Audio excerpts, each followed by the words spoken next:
En même temps, soyez toujours joyeux, priez sans cesse, en toutes circonstances, rendez grâce. 1 Thessaloniciens 5, 16 à 18. Je déambule dans une artère populeuse d'une grande cité. Devant moi, le large trottoir est obstrué par un attroupement d'où jaillit une musique rythmée et bien nourrie. Intrigué, je hâte le pas. Une vingtaine de personnes font cercle autour d'un homme orchestre qui vaut bien, à lui tout seul, 4 à 5 exécutants. Au moyen d'une pédale, il actionne du pied gauche une baguette qui frappe un tambour, tandis que ses genoux entrechoquent des cymbales. Les joues gonflées, le torse proéminent, il embouche un cornet à piston manipulé d'une main, alors que les doigts de l'autre circulent sur les touches d'un petit harmonium. Enfin, une série de grelots fixés au coude et au sommet de la tête, agités nerveusement, ajoute quelques décibels au tintamarre qui se veut harmonieux. Les badauds émerveillés ne lésinent pas, les pièces pleuvent dans la sébile de l'artiste. Chacun, dit-on, a le temps de vivre 4 vies. Hélas, beaucoup se contentent de vivoter une fraction de la leur. Et pourtant, à l'instar de ce virtuose, certaines personnes sont capables de mener de front plusieurs occupations à la fois. Peut-être moins les messieurs que les dames. Au dire des psychologues, les premiers éprouvent le besoin de s'octroyer une halte et de se concentrer avant de changer d'activité. La femme est nettement plus apte à passer d'une tâche à une autre, ou, mieux encore, de les accomplir simultanément. Et cela le plus naturellement du monde. La ménagère n'est-elle pas à même, tout à la fois, de tourner de temps à autre un plat qui mijote, de mettre en route la machine à laver, de repasser une chemise ou de donner le biberon à son bébé? Pour elle, pas de problème. Elle peut aller sans difficulté apparente de la pâtisserie au repassage, de la surveillance des devoirs au rangement, du bouquet de fleurs au tricotage, sans paraître affectée en quoi que ce soit. Reconnaissons-lui cette capacité. Alors pourquoi les chrétiens, dans le domaine spirituel, n'imiteraient-ils pas ces maîtresses de maison actives et efficaces?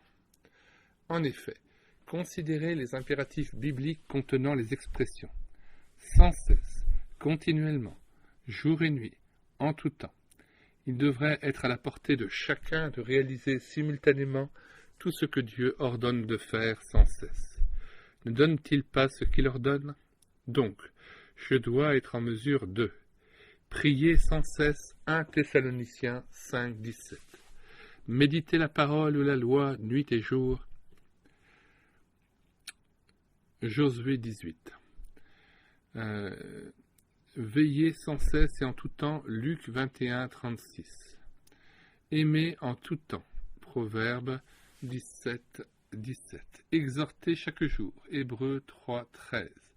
Offrir sans cesse à Dieu un sacrifice de louange, Hébreux 13, 15, et rendre continuellement grâce à Dieu pour tout, Éphésiens 5, 20. Autant d'actions qui peuvent se chevaucher pour la gloire de Dieu sans que je plane dans les nuages ou néglige mon activité journalière. Après tout, lorsque son cœur est pris, le jeune homme est capable de réaliser beaucoup. Il peut fort bien penser à sa fiancée et réfléchir au contenu de sa dernière lettre, tout en se donnant à sa tâche.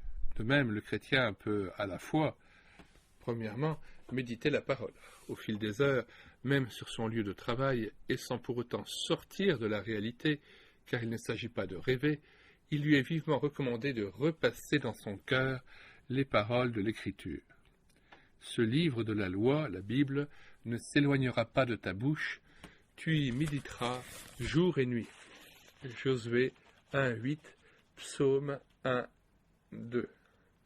Si je suis branché avec le Seigneur, le verset ou l'expression biblique qui s'est imposée à moi durant mon culte personnel, par exemple, me reviendra certainement à la mémoire, m'amenant peut-être à reconsidérer ma conduite, à donner plus de place à l'adoration, à sortir de ma susceptibilité, que sais-je. Il est nécessaire et bénéfique de lire et d'étudier le Saint-Livre. Il est mieux encore de le méditer pour en vivre. Un jeune professeur à la recherche d'une vie chrétienne authentique raconte comment il découvrit la valeur de la parole de Dieu. Un jour de congé, je pris avec moi une édition de poche de l'Épître aux Éphésiens et me rendis à la campagne. Je m'allongeai sur l'herbe et lus d'une traite les 6 chapitres de cette lettre. Mon intérêt pour cet écrit fut tel que je le relus en entier une 2e fois. Littéralement accroché par ce texte, je le parcourus au moins une 15aine de fois d'affilée. Je buvais littéralement ces lignes inspirées. Lorsque je me levais pour rentrer à la maison, j'étais un autre homme. Je possédais Éphésiens, ou plutôt c'était Éphésiens qui me possédaient. J'avais l'impression d'être assis dans les lieux célestes en Jésus-Christ. Ce fut pour moi une merveilleuse expérience inoubliable, tirée de notre pain quotidien. Puissant est le livre de Dieu, hélas trop négligé. Lisons, méditons sans nous lasser les saintes Écritures. Elles ne nous laisseront ni stériles ni oublieux. Combien j'aime ta loi, elle est tout le jour l'objet de ma méditation. Psaume 119, 97. Deuxièmement, prier sans cesse. 1 Thessaloniciens 5, 17. Méditation et prière sont 2 actions possibles en même temps. Une maman de 8 enfants, fort occupée naturellement, consacrait semaine après semaine beaucoup de temps au raccommodage. Ce travail fastidieux, me disait-elle, ne m'éprouve pas, car je peux parler à Dieu et méditer sa parole tout en tirant l'aiguille. Le chrétien ne devrait-il pas vivre ses journées dans la compagnie du Seigneur et dans une atmosphère de louange?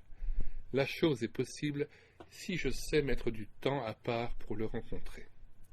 Dieu m'en rendra capable pourvu que j'y sois déterminé.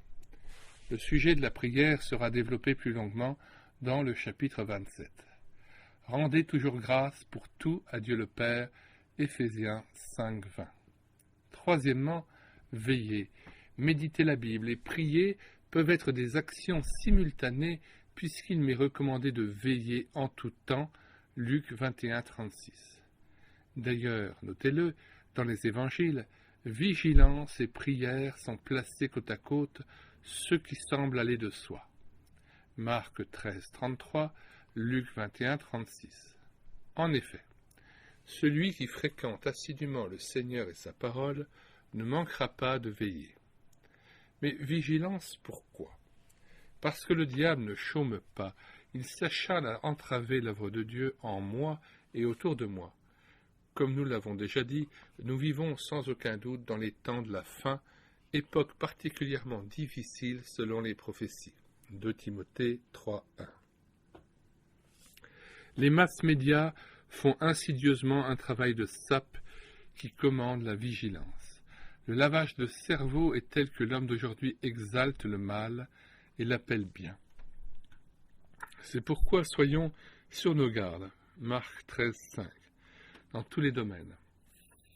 Non au mensonge, à la jalousie, à l'impureté, à la paresse. Non à l'égoïsme, au repliement sur soi-même. Vigilance toujours pour aller au-devant du frère éprouvé, du voisin à consoler, du malade à visiter et du malheureux à secourir. Vigilance encore pour détecter la fausse doctrine et ne pas céder aux sentiments. Vigilance surtout afin de marcher dans la lumière du Seigneur. Il peut me garder et me purifier par son sang. 1 Jean 1, 5, 9. Quatrièmement, aimer en tout temps. Selon Proverbe 17, verset 17. Aimer, c'est se donner. À Dieu d'abord pour répondre à son amour sans borne. Au prochain aussi pour le bénir, même s'il m'éprouve. 1 Pierre 3, 9. 7 jours sur 7, je veux servir le Seigneur auprès des autres. Jette ton pain à la surface des eaux, dit l'Ecclésiaste. Dès le matin, sème ta semence, et le soir, ne laisse pas reposer ta main. Ecclésiaste 11, 1, 6. Autrement dit, exerce la bienfaisance avec désintéressement, proclame aussi en temps et hors de temps la bonne nouvelle de Jésus, le pain de vie. Ne devrions-nous pas inaugurer chaque journée en demandant à Dieu d'avoir les yeux ouverts sur toute action bonne, visant sa gloire et la joie du prochain. Cinquièmement, exhorter. C'est l'Épître aux Hébreux qui nous y encourage. Exhortez-vous chaque jour, aussi longtemps qu'on peut dire aujourd'hui. Hébreux 3, 13. Au lieu de parler longuement de la pluie et du beau temps, des impôts ou de la politique, de vêtements ou de voitures, entretenons-nous surtout des choses essentielles. Qu'il sorte de votre bouche, s'il y a lieu, quelques bonnes paroles qui servent à l'édification nécessaire et communiquent une grâce à ceux qui l'entendent. Éphésiens 4, 29. Encourager, avertir avec douceur et humilité, s'intéresser aux besoins des autres, quel beau ministère à la portée de chacun. Ne le négligeons pas. Il y a du pain sur la planche. Mais attention, les bonnes intentions sont vite oubliées. Aussi, déterminé à obéir à de telles injonctions, m'abandonnerai-je à celui qui peut faire en moi tout ce qui lui est agréable pour l'accomplissement de sa volonté. Hébreux 13, 21. Question. Dans la liste des choses que nous devrions faire sans cesse, quelle est celle que j'ai le plus négligée? Cette constatation m'amènera-t-elle à l'obéissance dans ce domaine? Avez-vous appris à méditer l'Écriture? Vous en nourrissez-vous quotidiennement? Comment la lisez-vous? Hâtivement ou avec réflexion? Quel est le contenu de vos conversations? Avez-vous le souci d'édifier, de consoler, d'avertir, d'encourager?